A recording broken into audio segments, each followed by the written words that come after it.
and it's going to be okay. Um, the title of kind of this series is um, "The Way Out: The Gospel of Exodus," and excited to kind of share some of this passage or this section of Scripture with you as we jump into second book of the Bible. I feel like sometimes it doesn't get as much love as the first book of the Bible, unless you're a big Prince of Egypt fan like I am, and then you love it forever. Um, which I love Prince of Egypt. It's literally one of my favorite movies. But I'm excited because during this summer when I did a 6-month sabbatical, 6-week sabbatical. That would have been wild, 6 months. 6-week sabbatical. One of the things that really kept coming back to me, which was connected to our word for the year here at NewSong, which is design, is I kept remembering certain things in my life and my story that became like deeply core. Like they became kind of like the most important things for me, the things that were kind of like what wired me, what re-engaged me. And I was brought back to my junior year of college was one of the memories that I had. And I took a course on the book of Exodus. And I can genuinely say that I felt like it transformed my life in ways that I had no idea that the book of Exodus, we know Moses most of the time, and that's it. But there's so much more happening in the book. And so my hope is that I can kind of invite you all into some of those things, because I think that they're extremely important for how we govern our lives, how we build our existences. And really, more than anything, I think it gives us a pathway for living in this region. Because it's a complex region that we live in. I remember when we got here 7 years ago, everyone was like, "Are you okay?" And we were like, "Yeah," because we were from a smaller, more rural area before we moved here. And we were like, "Yeah, we're fine. It's, whatever." And I think that what we've realized in the last 7 years is there is a lot of pressure here to live in a certain way, to do things in a certain manner, to follow a certain pathway. And I think that Exodus really does provide us like some really helpful things to process and think through as we get into it. So I'd love to just pray to start us out, and we'll see how we can move through this together. Jesus, we just thank you for a book that can give us a pathway out of the way we've been living. And I just ask that you would come and be with us tonight, that you would just open our hearts and our minds to the scriptures, that we would be able to see and hear the things that you're highlighting to us. And we just ask that you would do all of this in Jesus' name. Amen. So, a few things about the book that I think are super important for us to get into as we engage it is the title is Exodus. And you'll probably recognize what I mentioned before. In the Greek, which is where this comes from, the Septuagint, which is the Greek translation of the First Testament. These are two words that are combined to create Exodus. This means out. This means the way or away. And so Exodus means literally a way out, which is really important. But in Hebrew, the book has a much different title. And I think the title in Hebrew tells us a lot more about the book. The Way Out is really awesome and great. But the title is taken, and it's, "These are the names." You're like, wow, what a name. These are the names. And it's taken from chapter 1. The very first sentence, basically, or first phrase in Exodus, it says, "And these are the names of the sons of Israel." And the reason why I think this is so imperative for us to kind of get a picture of is that throughout church history, Exodus has mostly been used by the Christian world and the Jewish world as a book about formation. Many times, I've probably said this around here, is that from the moment that you're born, according to Scripture, it says that you're fashioned and formed in your mother's womb. You're a marvelous work. You're wonderful, Psalm 139. And that from the moment that you're born, you're formed by the world that you're in in every other way, away a lot of times from that original formation that the Lord put in you. But Exodus is a book of formation because more than anything, it's telling us that in order to be truly formed, it takes two primary things. To be formed, it takes a relationship with God, and big surprise, it takes a relationship with others. Now, this is foundational to the book because in the book of Exodus, the book is largely driven by characters.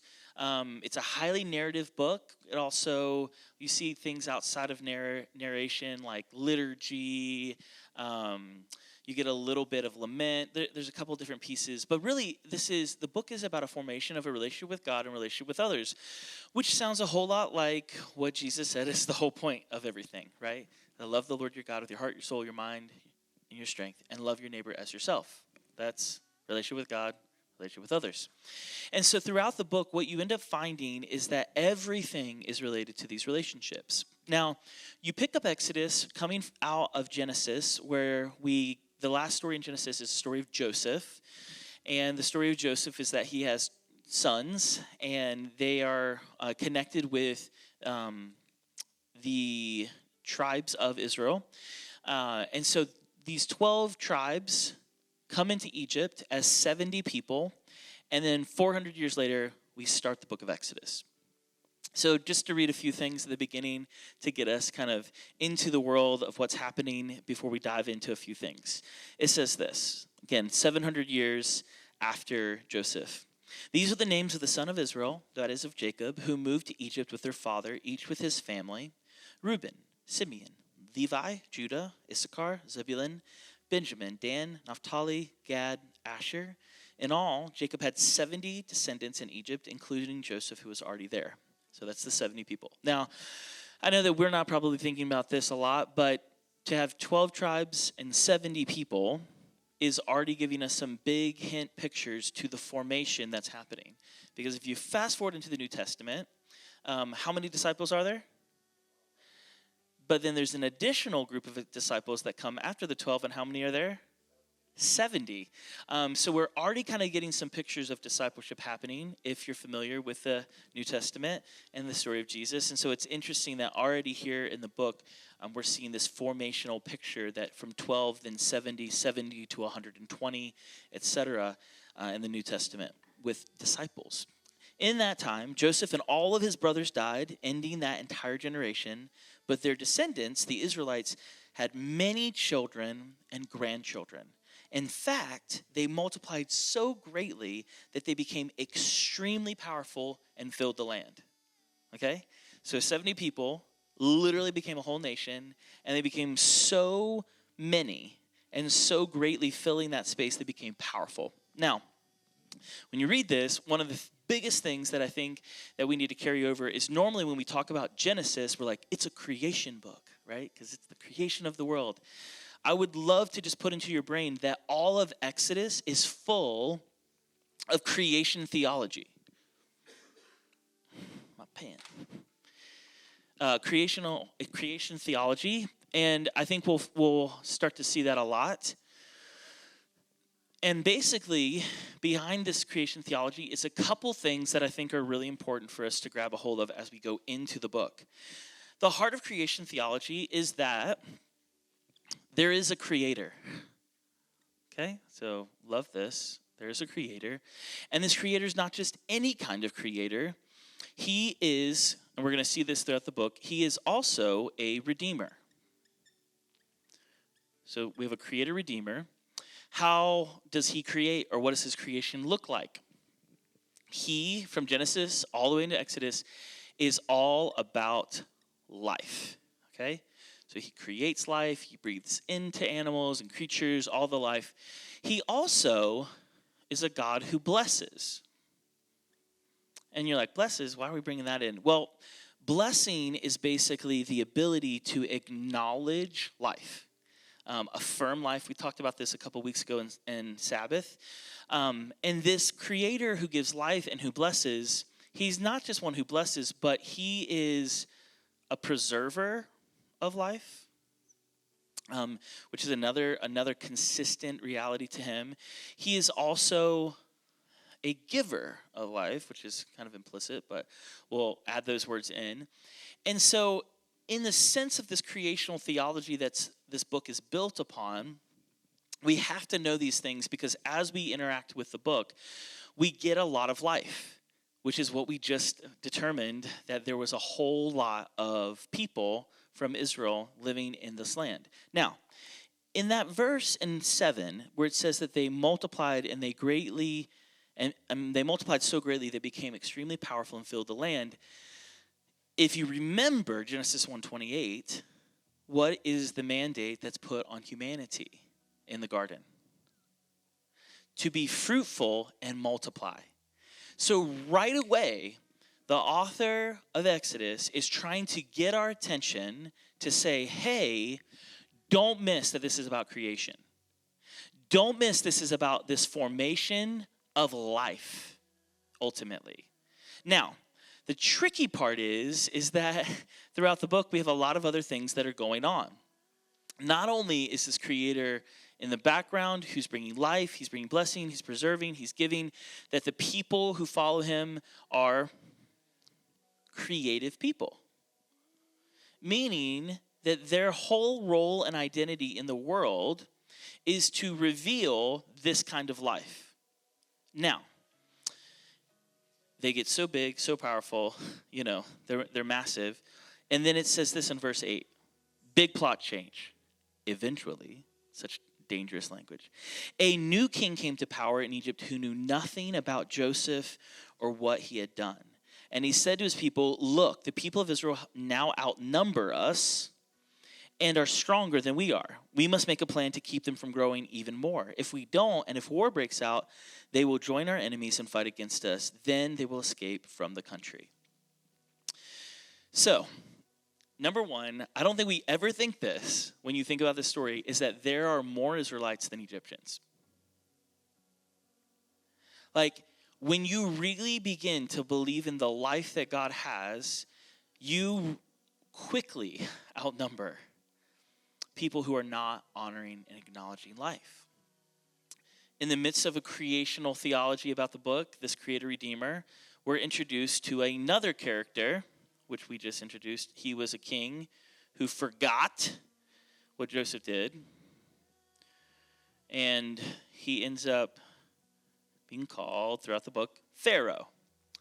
So Pharaoh acts as a very interesting character in this creation theology picture, where the creator-redeemer is about life, he's about blessing, he's about preservation, he's about giving. And what does Pharaoh say? This life is a threat. If life is a threat, what are you living in? Death. Thank you. So Pharaoh inadvertently becomes a character of death. Now, if you know anything about the spirituality of Egypt, it is largely focused on death. That is why they built the pyramids. They're all about tombs. They're all about that understanding of death. And so they're so obsessed with death that Pharaoh becomes a decreator in the story. So instead of creating life, redeeming life, blessing life, preserving life, giving life, he's taking life, he's oppressing life, he's killing life. He goes so far. Now, you have to understand that for someone to establish themselves against life in the ancient Near Eastern world is basically to assume that they are the most powerful person in the universe. He has now subverted God, the creator God, and has said, I am actually the most powerful. I can do whatever I want with these people. And in that, it says, verse 11, so the Egyptian made the Israelites their slaves. Now, this is so important because slavery in the book is something that comes up as a huge picture. The word slave, a lot of times can also be the word servant. This was not just like a nice servantness. This wasn't like, a maid or a butler. That literally says they appointed brutal slave drivers over them, hoping to wear them down with crushing labor. And they did all these things, and it says that as they were oppressed, the Israelites grew even more. So there's a lot of, I'll call it this way, there's a lot of cosmic interplay that's happening, not just with the people to the people, but from the life and the death of the God and the anti-God that is existing in the story. Now, why does that matter? Well, it matters because it sets the context up for the whole book. Because all throughout the rest of the book, we're basically dealing with this tension that's occurring back and forth. Verse 15, I want to just highlight this because I think it's really fascinating. Pharaoh, the king of Egypt, gave this order to the Hebrew midwives. So, midwife is a woman who's on the scene to bring forth babies. And there's 2 Hebrew midwives, Shiphrah and Puah. He says to them, when you help the Hebrew women as they give birth, watch as they deliver, and if the baby is a boy, kill him. If it's a girl, let her live. But because the midwives feared God, they refused to obey the king's orders. They allowed the boys to live too. Now, this might not seem like a big deal, but for 2 midwife women to defy the king of Egypt, one of the most powerful people in all of the world, is the most ironic, insane thing. But they are women who are midwives, and the goal of a midwife is to preserve life. So these 2 women at the very, very, very bottom of the universe, against the Pharaoh, they decided that they were going to choose to honor life above the one who wants them to kill these babies. It's kind of a wild story. He doesn't do anything to them, because they're so powerful in their space on the bottom that he can't do anything to them. They're like, he's stuck, which is really fascinating. And they basically tell him, hey, by the way, these women are having babies in such a way that they're coming through so vigorously, we can't do anything about them. So he's like, you know what? I'm so mad that I can't prevent this stuff from happening. Now we're going to go to the fullest extent of being a decreator, and now I'm going to say, kill all the babies that are boys. Kill them. Throw them in the Nile. Now, why is that important? Because the Nile is the source of life for all of Egypt. So we're going to try to kill the life to feed our life. It's kind of like sad and kind of crazy and kind of insane. And then chapter 2 comes in. And at about that time, a man and a woman from the tribe of Levi, they got married. The woman became pregnant and gave birth to a son. She saw that it was a special baby and kept him hidden for 3 months. But when she could no longer hide him, she got a basket made of papyrus reeds and waterproofed it with tar and pitch. She put the baby in the basket, laid it in the reeds among the bank of the Nile River. Okay, so this is really, really interesting because the Nile River, where boy babies are supposed to be dead and drowned, now we have a little boy baby being put in a basket. Fun fact, the word basket is also the word ark, and that he's in the ark floating over top of the waters that should be killing him. Now, if you just read that, you're not thinking, but we're going Noah here, straight up, right? Flood waters, being on top of them, surviving, and go even further back, that in the very beginning it says that there was darkness and formlessness, and chaotic waters covered the earth, and that the Spirit of God hovered on top of the waters. So it's like this double picture of how life is still going to be put in positions over death every single time. I don't know about you, that alone blows my mind for the book of Exodus. To just realize how much they are retaining this creational reality and saying, we got to live it in every single way. So boom, he goes down the river, and then it says his sister stood at a distance watching to see what would happen. So then now now you also have to remember, this is the ancient Near East. People don't talk about women the way we talk about women now. Women were like a different class of people in the ancient Near East. And here, we've not only been introduced to 1, 2, 3, 4, 5 women in the first 2 chapters. And every single one of these women subverts Pharaoh. Now, why is that amazing? Because if it's creational language, remember how the woman takes the apple, and then it's like, oh no, and then Adam, oh no. Like, there is this beautiful picture of redemption where women are able to undo the decreating power by being the ones who preserve life. And that's exactly what they do. This woman preserves life for 3 months. Then her daughter helps the ark go down. And then Pharaoh's daughter, the decreator's daughter, she even buys into this life as well. And we get Moses. So there's like crazy irony happening with this life and death picture back and forth. And she says, she names him Moses. She said, because I lifted him up out of the water. There's so much there. If you look and think about the New Testament, who is lifted up? Jesus, up out of the water. It's very baptismal. I mean, there's just so much happening when we read these texts that we have to just like open our hearts to.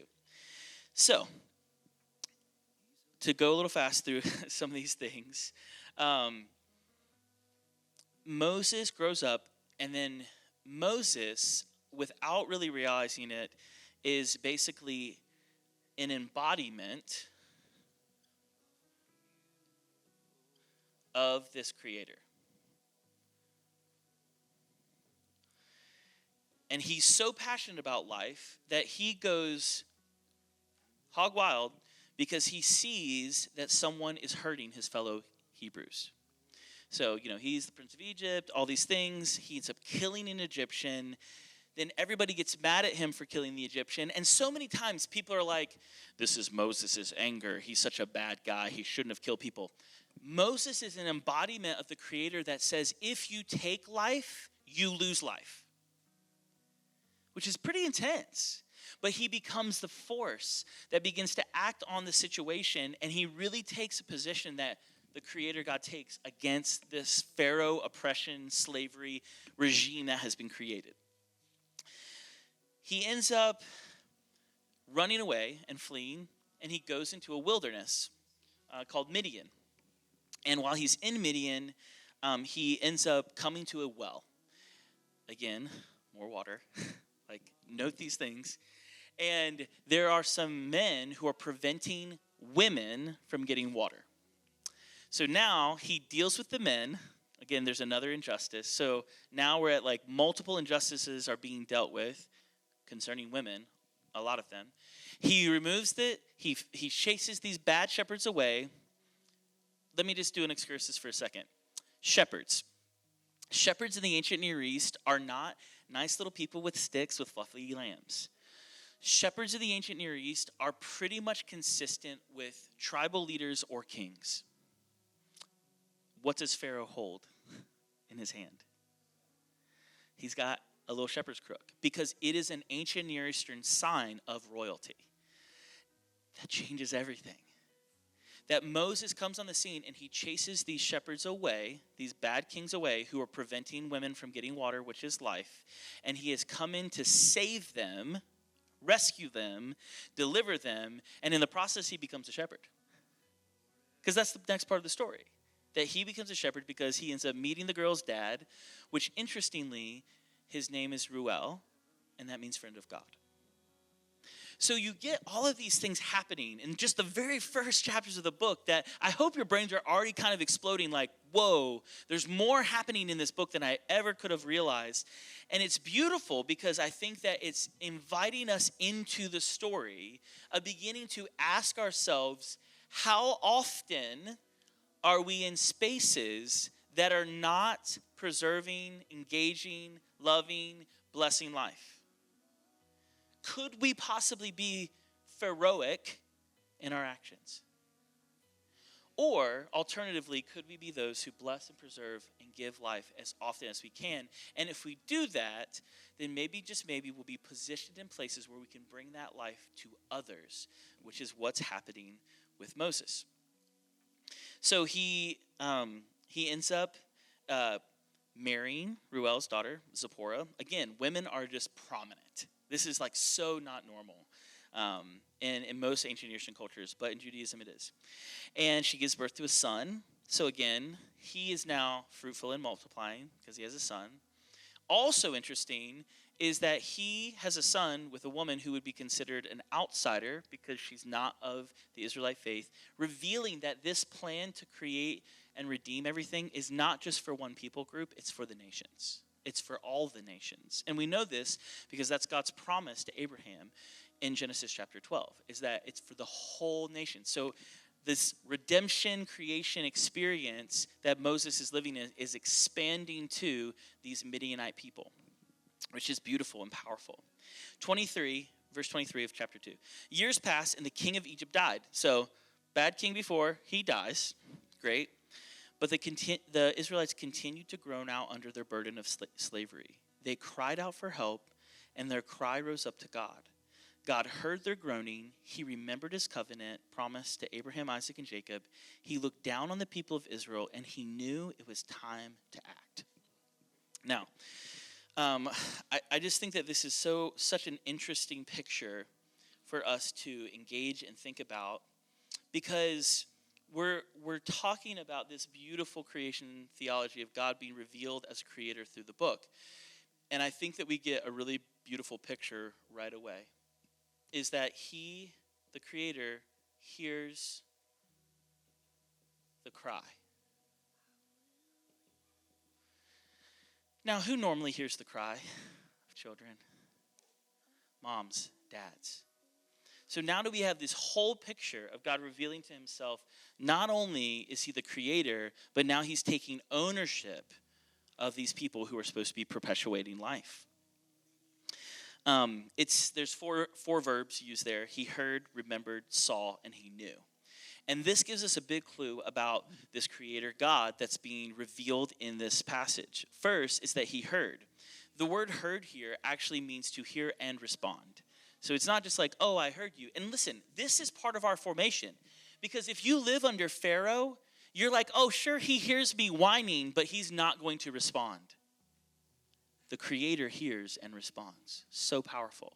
Secondly, he remembered. Do you recall that it says at the beginning of chapter 1 that Pharaoh did not remember what Joseph did for Egypt, which was save the whole nation? Here, God remembers his promise, his covenant that goes beyond 400 years, and instead shows us, oh, wow, I'm going to uphold these promises in my commitment. Third, the word is that he saw. I think this is really important because the word saw does not mean just like eyesight, vision. It means to see someone means to move towards them in kindness and in empathy. And so we begin to see this picture of a God or a dad who's not only hearing, remembering, seeing, and moving towards, we get this beautiful picture that life descends to the lowest places. Life descends, doesn't rise upward the way we like to rise up. It moves downward and comes upward, which is literally like beautiful and physiological if you really want to think about it, that life descends and goes upward. So it doesn't start at the top and go down. It starts at the bottom and goes up. And this is exactly how God's trying to reveal the pathway of our formation. That God is looking to come down to be with us so that we can be with one another. And this beautiful picture is just slowly unfurling just in the first 2 chapters at this point. I think that the powerful picture is that as God experiences all these things, the last word is that he knew. Famous Bible word that he knew. And I do want to write it for you all because we've heard people talk about this. But this word knew means to share an experience with another so that the other's experience becomes your own. That's like next level. Normally this word is yada in Hebrew, which you've probably heard somebody talk about. It means intimate knowledge most of the time. Sometimes it's used euphemistically about sexual relations. But it's that I would be so invested in our relationship that what you're feeling, I'm also feeling too. Like what a crazy level of life, blessing, preservation, giving, rather than this decreator who's oppressing, enslaving, overpowering, dehumanizing when it comes to relationships. And that's all in chapter 2. We just finished chapter 2. Only got to get to 11 tonight, guys. Are we good? Processing with me. All right. Now, chapter 3, introduction to a very famous passage. One day Moses was tending the flock of his father-in-law Jethro, the priest of Midian. Oh, wow, he's a priest. This is important.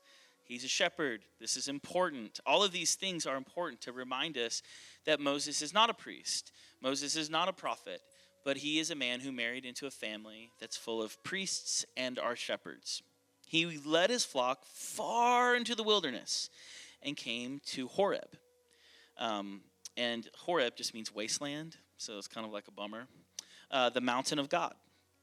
There, the angel of the Lord appeared to him in a blazing fire from the middle of a bush. Moses stared in amazement. Though the bush was engulfed in flames, it did not burn up. This is amazing, Moses said to himself. Why isn't that a bush is burning up? I must go see it. When the Lord saw Moses coming to take a closer look, God called to him from the middle of the bush and said, Moses, Moses. And he said, Here I am. Moses replied, Do not come any closer, the Lord warned. Take off your shoes, for you're standing on holy ground. I am the God of your father, the God of Abraham, the God of Isaac, and the God of Jacob. And when Moses heard this, he covered his face because he was afraid to look at God. Then the Lord told him, I've certainly seen the oppression of my people in Egypt. I have heard their cries of distress because of their harsh slave drivers.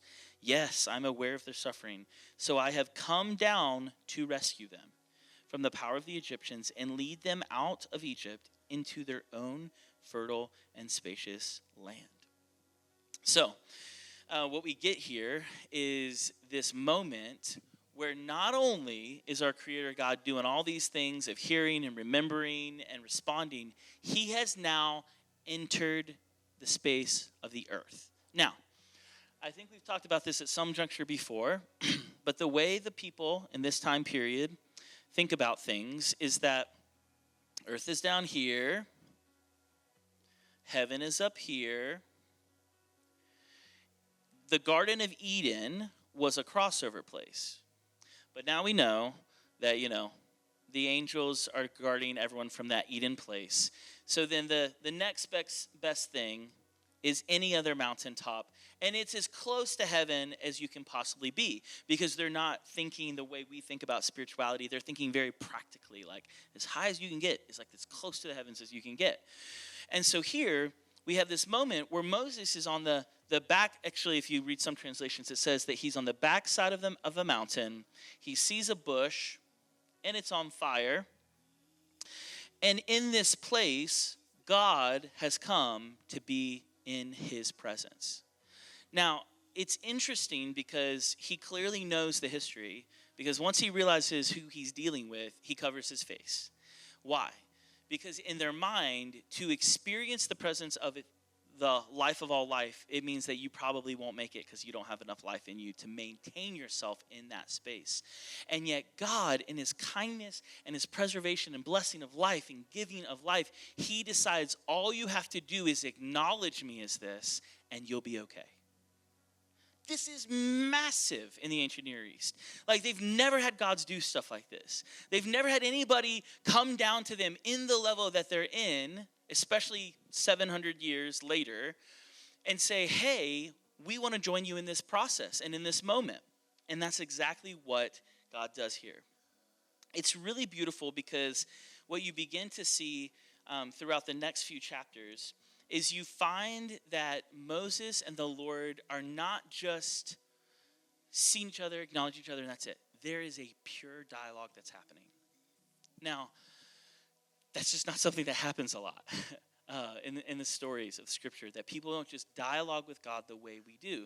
But there's something powerful about it that says that when you have a creator God on the scene in our lives, his desire is to continue to give you all of the life that you need to continue to do what you're called to do.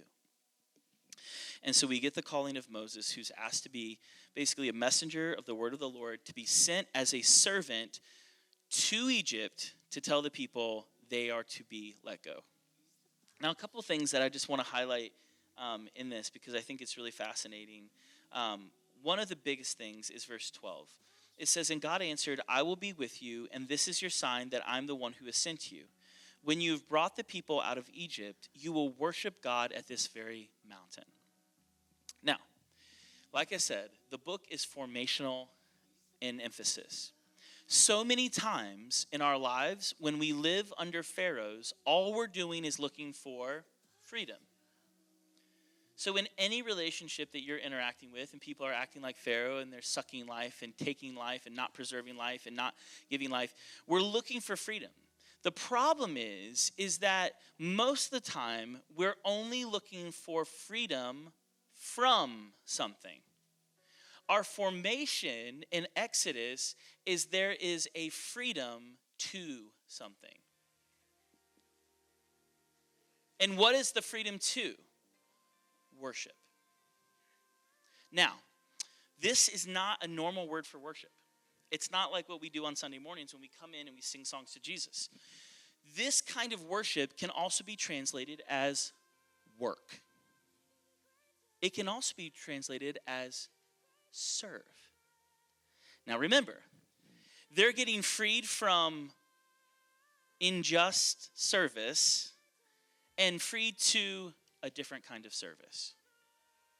This kind of service serves one person who's all about themselves, but this kind of service serves a God who blesses all life, and that means all of you must be blessed as well, for you are life carriers.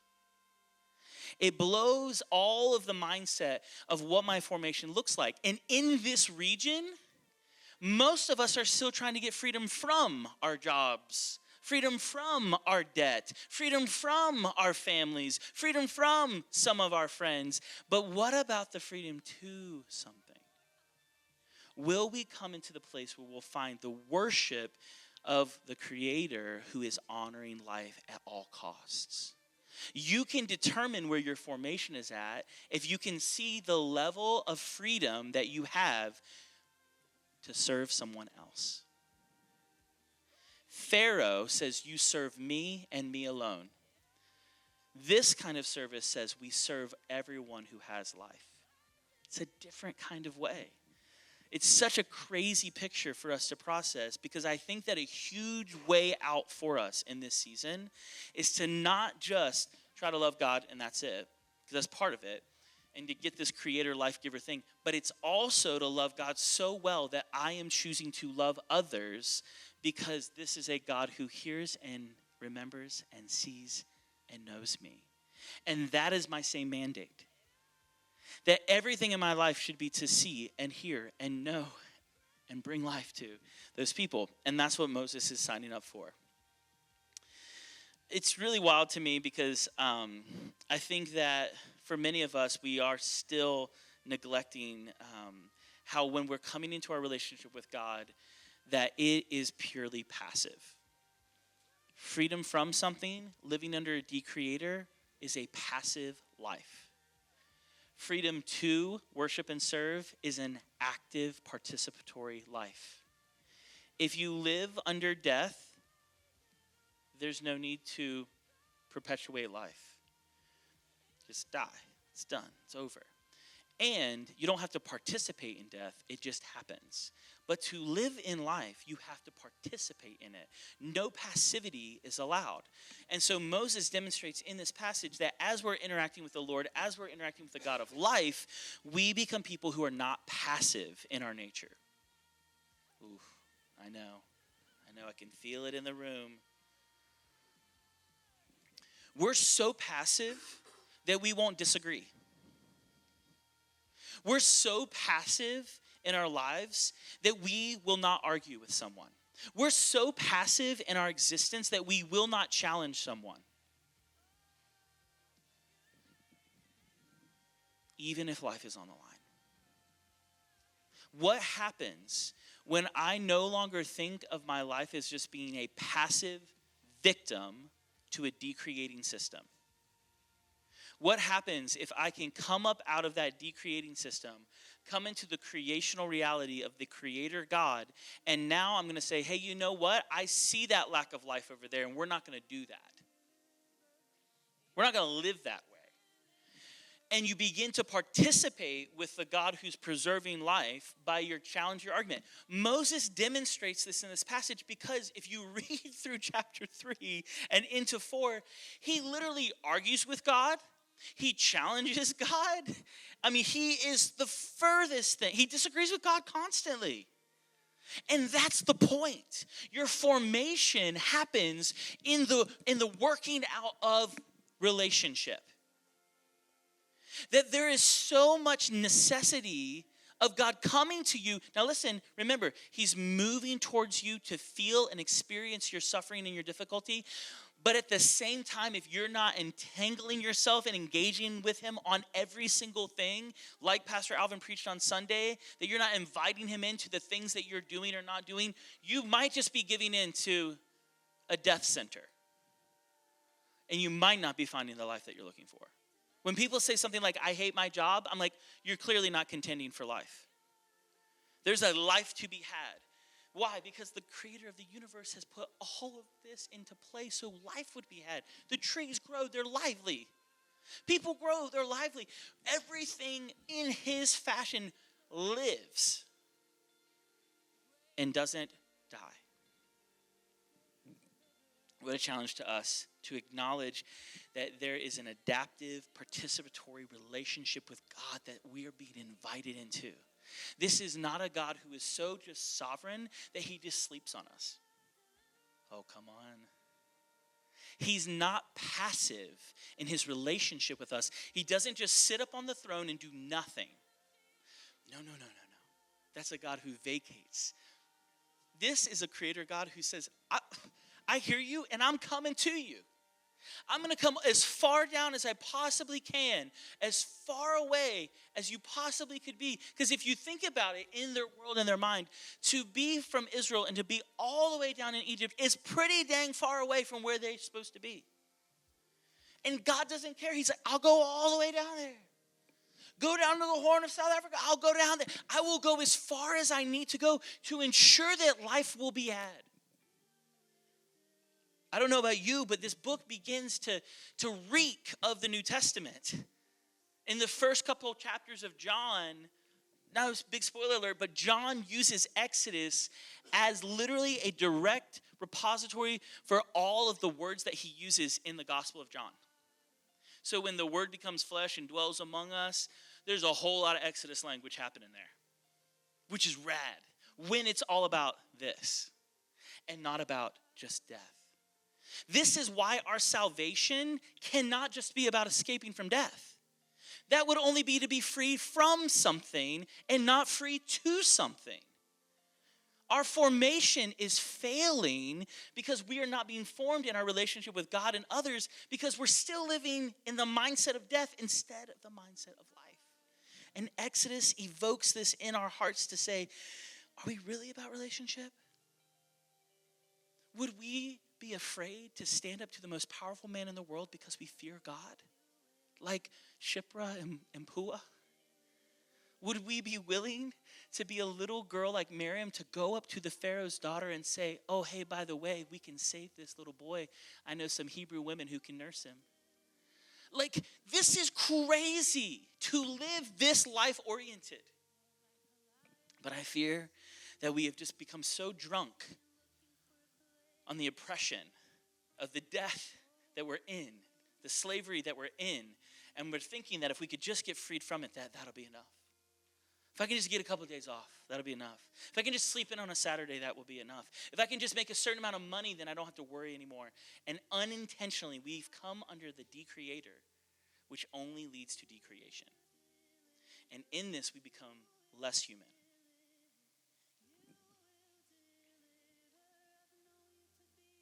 Doing good, guys. We're only in chapter 4. It's okay. We're going to move quickly through it. Man, there's so much. Not enough time. Okay. We can do it. I believe in this.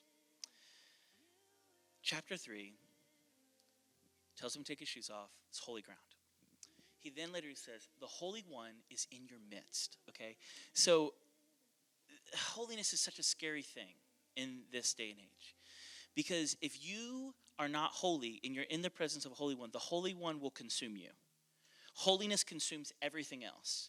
If you are gross and not holy, we'll say deathy, and you're trying to live in this way, like some sort of Death Eater or something, then you will attempt to swallow holiness and it doesn't work. And so there's this tension between things that are holy and things that are not holy. And he says, the Holy One is in your midst. Now think about this for a second. This is not just God coming on the scene and being like, hey, Moses, I'm going to save you and pull you up out of this thing. I am now in your midst. Life inside of you. Like, this is salvation, friends. Moses is having a come to Jesus moment before Jesus is really revealing himself that way. Because he's dialing into the life. Now remember, he was raised under Pharaoh. So he is enculturated in this mindset of death. And now he's saying, you know what? I'm going to completely trust in the life that is being given to me. Moses has this huge struggle where he's like, I'm not sure I can lead. And I'm not sure if I have enough ambition to really do the things you're asking me, God. Welcome to all of our lives. God, I don't know if I can do that. I wake up most days and I'm going, Lord, are you sure I can pastor? I'm really not sure today.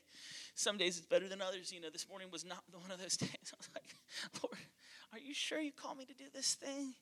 And I'm like, yes. Why? Because the Holy One is in our midst. And when he's in our midst, he's telling us so many good things. You are not acting alone. You're acting with the creator of everything. You're not being passive. You're engaging. And ultimately, we move from slavery to salvation when we realize that. And I think this is a huge moment where Moses begins to step out of the slavery, of the mindset that he's lived in, and begins to step into salvation. And in that moment that happens, he receives the most incredible thing that happens to most of us when we find salvation, which is that God is revealed to us. And the revelation of God in this is extremely powerful and extremely interesting, because most of the time when you're talking about God in Hebrew, you're using words like Elohim or Adonai, which means God or God of gods or Lord. But in this moment, he says, my name is Yahweh. Personal name of God revealed to Moses. It means all sorts of things. I am that I am. I will be what I will be. I will cause things to be that should be caused to be. Like, it's so existent. And ultimately, that's the reality of moving from a decreating, deathly mindset to the life. God is so existent that there is no Pharaoh, there is no slavery, there is no oppression, there is no difficulty, there is no debt, there is no bondage that could possibly prevent him from existing. He cannot be caught. He cannot be contained. He, in fact, undoes all of that death and brings life and brings blessing and brings preservation. And so in this, God is basically shown as being completely different from every other God, because he is now descended, he is now with him, and he's saying, hey, by the way, tell everybody my name. I'm the one who made all this stuff. I'm the one who did all this stuff. None of y'all did it. I did it. And so in this moment, we are calling back that when a name is given, it's a powerful thing. Just like in Genesis, Adam names the animals. There's a naming of Eve. There's a naming of Adam. All of these things establish identity. The goal for our hearts and our formation is that when we are saved from Pharaoh and we're saved into worship, we end up receiving identity.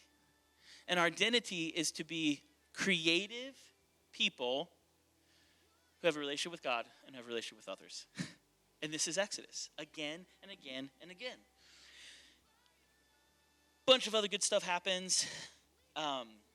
Highlight this verse because I think it's powerful. Chapter 4, basically, Moses is like, they're never going to believe me. And he's like, okay, well, let me show you how I can do life out of everything.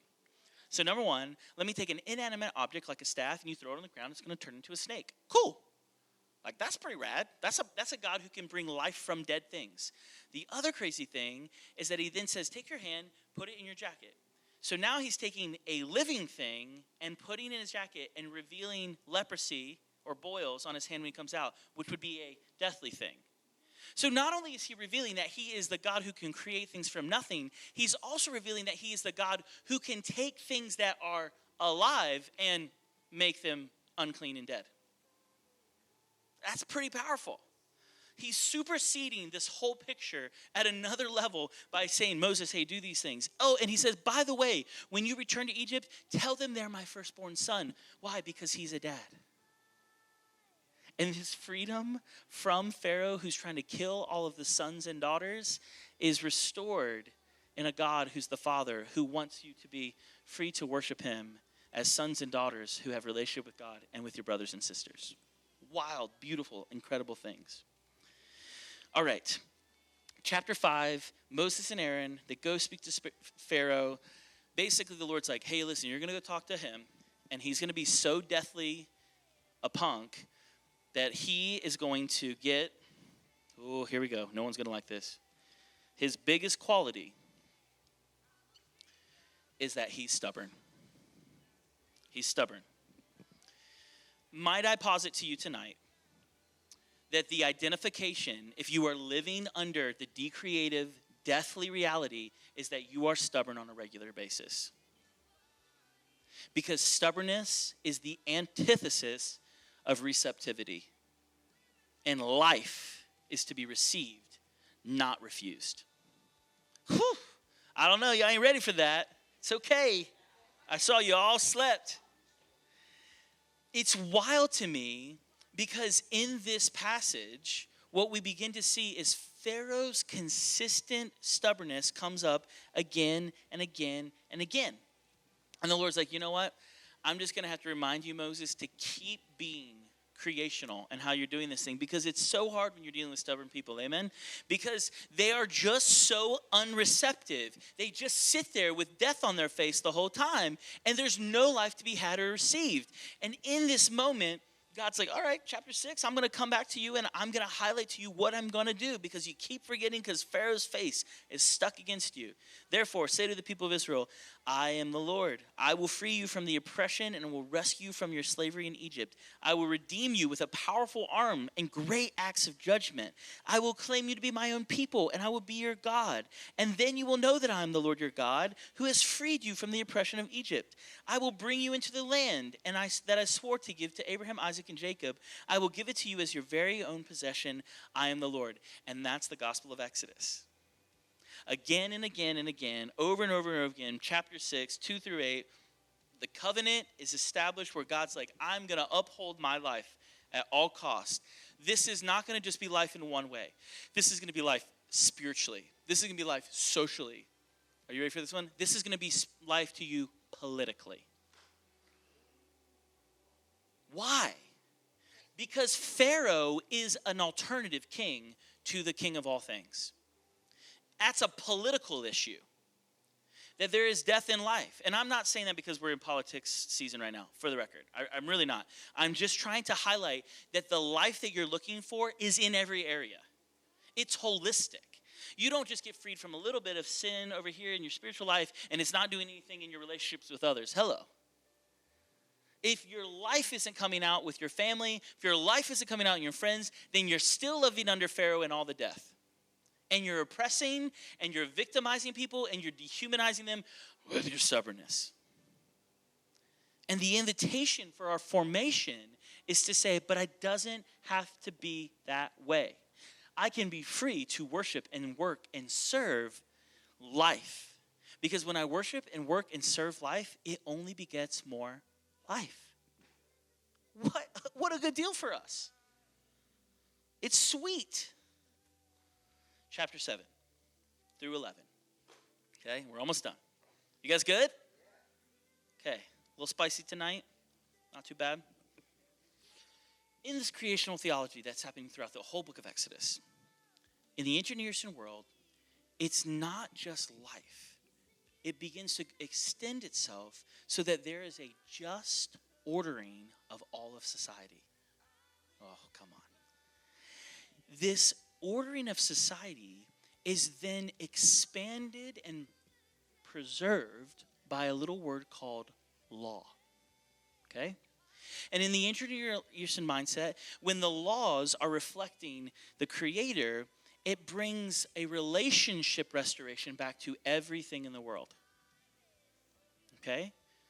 So when this is established, a law comes forward because it's governance by a political king. And his policies become law, and his policies then order and organize all the relationships in the universe. So therefore, when you breach the law, you then are fighting against creation. When you're fighting against creation, you end up in decreation. And you realize that if you break the law, you end up stubborn and dead. Make sense? Because there's consequences in every sphere of relationship when we live from the decreating place. So, there's an ethical order that is connected to the cosmic order. Okay? So now, what we've got is a really, really stubborn Pharaoh who refuses to let the people be free to worship, which means that they can't have a right relationship with God or each other or the world, and they can't live in the creational reality that God has desired for them to live, which is a life that blesses and preserves and is giving to others. Egypt shows up and goes, we're going to embody chaos. We are going to be so, listen, this is so crazy. They are so ratchet and so awful and so bad that they become chaos embodied. And if you remember from Genesis 1, they are now living, this is so scary to me. They're living in a pre-created state. Meaning that they don't even have enough form to keep it all together. You know that there's only one thing in your entire body and system that has no organic format? It comes out of the bottom of your body. They have descended to being basically the pre-created matter of the universe at this juncture. There is no order, no structure, no ethic. They have railed against life so intensely that God's like, I got to deal with this. It stinks. And so what happens is that they come head to head. Life and death come to a head because life is not going to be kept back by death. Oh, come on. This is like the gospel, friends. That life is not going to be kept back from death, and life is going to advance. Just like the people multiplied even when they're in oppression, even when they tried to kill them, they started flourishing all the more. Why? Because life will always win. This is powerful for how we exist. Because we do get into the days where we think that the death and the decreation is all that there is and there's nothing left, and the hopelessness comes on us. But we can remember there's a God who exists. And the God who exists set all of these things into motion, and he's not going to stop until everyone is freed. Because why? He heard our cry. He's a good dad. And so Egypt, as this embodiment of chaos, they basically are like, we're not going to do it. We're going to fight. Pharaoh becomes the embodiment of the anti-God at the highest level and says, I refuse to give you back your people. I refuse to give you your children back. I refuse to let them free. I refuse. And there's this moment that happens where initially Pharaoh hardens his heart. Stubbornness. His heart is slowly hardened by himself, but then it gets worse. The God who can put your hand in and pull out the nasty, is the same God who can say, you know what? Your heart is pretty hard. I don't know if you can go any further. I'm going to go ahead and harden it even more. It's funny that the word harden in this, it means that your fluids in your body are no longer moving. Wow. It's crazy. Wild to think about how God is like, hey, you really think you can hold this thing together? Keep being stubborn and watch your blood stop moving. Because you think you have power over life, but I am the only one. I am the existent one that has come to bring salvation and deliverance to those who've fallen under a horrible, pre-created, chaotic mess. The plagues then become this incredible ecological sign that God is working in a creative fashion. Because what he does in this pre-created, chaotic state is he goes, you know what? Pharaoh, you think you can do life really good? Watch me this. I love this. This is so wild. We've heard of supernatural, right? Supernatural things. Like natural things, supernatural things. How many of you have ever heard of hypernatural? And this is what God does in this story. He goes, oh yeah? You think you can do some crazy stuff? I'm going to let nature be fully whatever it wants to be because you can't control it. And boom. All the plagues happen. So, I'm talking about all of a sudden, it's not just water in the Nile anymore. It's blood. Why? Because God keeps that water from being blood. Why? Because he's God. There's some frogs flying everywhere, and they're just more and more and more and more and more and more, because without God's ability to maintain and preserve life, you thinking you have control over it only brings this crazy death. And so he gives over to hypernatural realities to these people. Guys, dust turns to gnats. This is a general play back to Genesis, right? God takes dirt and he blows on it and wow, it's alive. Instead, it's like dirt plus wind, gnats. It's hypernatural, where God's like, I'm going to let nature go to its fullest extent without me being the one who blesses, preserves, and gives it. You thought you could handle it, Pharaoh, but you're wrong. And it continues and it continues and continues and continues. And there's 1, 2, 3, 4, 5, 6, 7, 8, 9. And on the 9th plague, something so crazy happens, if we're thinking in this creational way, is that all light is gone. Genesis 1, in the beginning, God created the heavens and the earth was formless and void, and darkness hovered over the face of the earth, right? And then God says what? Let there be light. He allows them to go all the way back to pre-creation, fully. They did it in their hearts, but now naturally, they're all the way back where there is no light. And he's revealing. Now, you also have to remember this. They love to worship death in Egypt, but you know what they also love to worship in Egypt? The sun. Most of their deities are connected to the sun. Why? Because sun is life.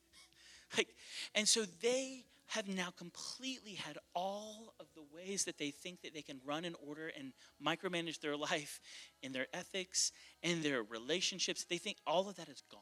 Poof, their spirituality, poof, gone. And he took them back to chaos and said, okay, here it is.